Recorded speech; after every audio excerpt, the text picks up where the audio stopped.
اعوذ باللہ من الشیطان الرجیم، بسم اللہ الرحمن الرحیم۔ آج کی ویڈیو ہے ہماری حجاج بن یوسف کے بارے میں۔ دوستو، ویڈیو کا ٹائٹل ہے حجاج بن یوسف نے بتایا مجھے رات کو دفنانا اور قبر کو ہموار کرنا۔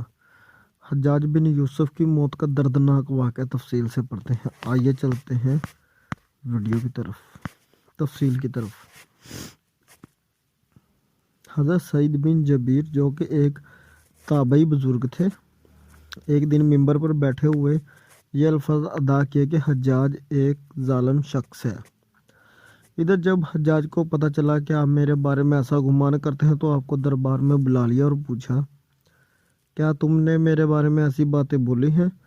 تو آپ نے فرمایا ہاں بالکل، تو ایک ظالم شخص ہے۔ یہ سن کر حجاج کا رنگ غصے سے سرخ ہو گیا اور آپ کے قتل کے احکامات جاری کر دیے گئے۔ جب آپ کو قتل کے لیے دربار سے باہر لے کر جانے لگے تو آپ مسکرا رہے تھے۔ حجاج کو ناگوارا گزرا۔ اس نے پوچھا کیوں مسکرا رہے ہو؟ آپ نے جواب دیا تیری بے وقوفی پر اور جو اللہ تجھے ڈیل دے رہا اس پر مسکرا رہا ہوں۔ حجاج نے پھر حکم دیا کہ اسے میرے سامنے ذبح کر دو۔ جب خنجر گلے پر رکھا تو آپ نے اپنا رخ قبلہ کی طرف کیا اور یہ جملہ فرمایا اے اللہ، میرا چہرہ تیری طرف ہے، تیری رضا پر راضی ہوں۔ یہ حجاج نے موت کا مالک ہے اور نہ ہی زندگی کا۔ جب حجاج نے یہ سنا تو بولا اس کا رخ قبلہ کی طرف سے پھیر دو۔ جب قبلہ سے رخ پھیرا تو آپ نے فرمایا یا اللہ، رخ جدھر بھی ہو تو ہر جگہ موجود ہے، مشرق مغرب ہر طرف تیری ہی حکمرانی ہے۔ میری دعا ہے میرا قتل اس کا آخری ظلم ہو، میرے بعد اسے کسی پر مسلط نہ فرمانا۔ اس کے بعد دوستو آگے کی طرف چلتے ہیں۔ جب آپ کی زبان پہ یہ جملہ ادا ہو رہا تھا کہ میرا قتل آخری قتل اور اس کے بعد کسی پر مسلط نہ کرنا،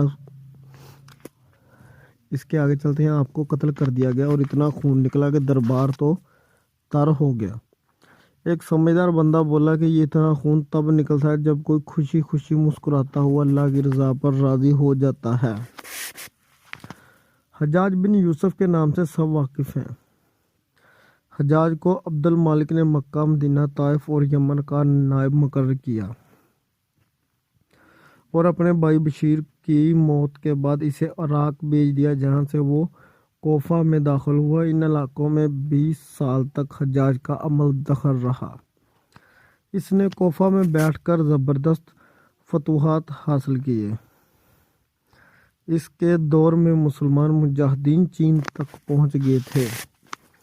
حجاج بن یوسف نے ہی قرآن پاک پر اقراب لگوائے۔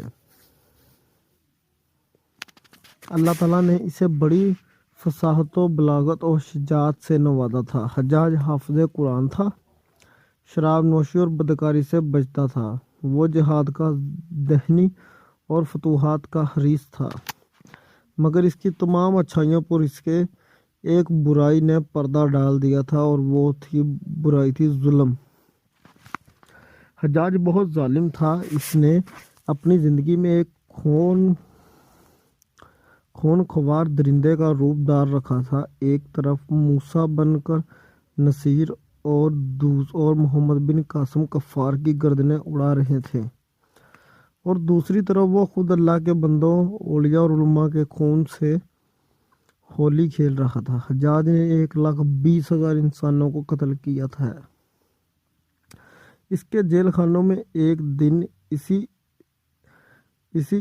اسی طرح 80,000 قیدی ایک وقت میں ہوتے تھے، جن میں سے 30,000 عورتیں تھیں۔ اس نے جو آخری قتل کیا وہ عظیم تابعی اور زاہد و پاسار انسان حضرت سعید بن جبیر رضی اللہ تعالیٰ عنہ کا قتل تھا۔